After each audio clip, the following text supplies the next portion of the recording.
let's tackle a tiny one-letter rule that can cause a whole lot of confusion in English. That little S you see on the end of verbs. You know, it seems kind of random, but there's a really simple system behind it, and we're going to break it all down right now. So, here's the classic question. Is it he work or he works? One of them just sounds wrong, doesn't it? But why? Well, by the end of this, you're going to know the answer without even having to think about it. And here's the secret. It actually has nothing to do with the verb itself. It's all about the subject. You can think of it like this. English grammar puts subjects into two teams. Team 1, that's I, you, we, and they just leave the verb alone. But Team 2, he, she, and it, that's our special group. They're the ones that change the verb. This brings us to what I like to call the golden rule. Seriously, if you only take one thing away from this explainer, make it this.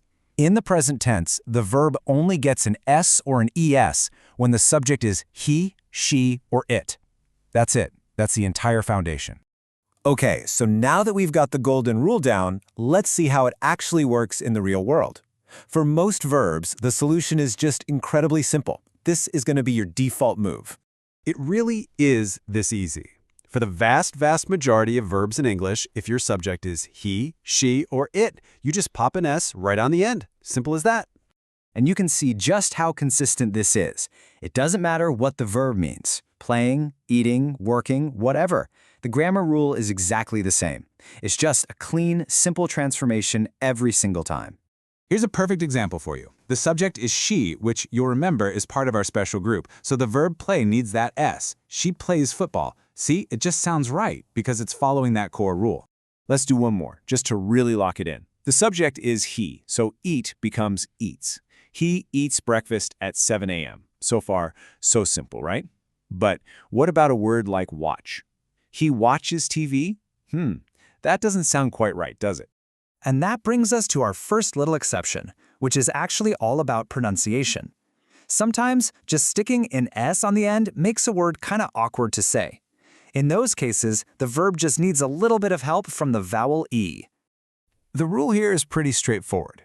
If a verb ends with a hissing or a buzzing sound, like S, sh, or cha, it's hard to add another S sound right after it. So for those, and also for verbs ending in X or O, we add ES just to make it easier to say.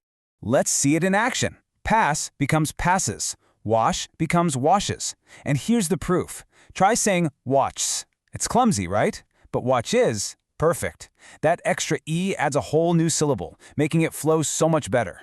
And here it is in a sentence. The subject is he, and the verb watch ends in that ch sound, so we add ES. He watches TV. Listen for that little is sound at the end. Watches. That's the ES doing its job. Here's another really common one. Go ends in O, so for the subject she, it becomes goes. She goes to school. See? Once again, the grammar is just there to help make the language flow. All right, let's tackle the final piece of this puzzle, verbs that end in Y. Now this one seems tricky, but it's really just a simple fork in the road. And the path you take depends entirely on the one single letter that comes right before the Y. Before we go down those two paths, just a super quick refresher. The vowels are A, E, I, O, and U. Everything else, that's a consonant. Got it? Okay, let's put that to use. So here they are, the two paths. It's all about that letter right before the Y. If it's a consonant, like the D in study, you have to change the Y to IES. But if it's a vowel, like the A in play, you just follow the standard rule and add an S. That's it.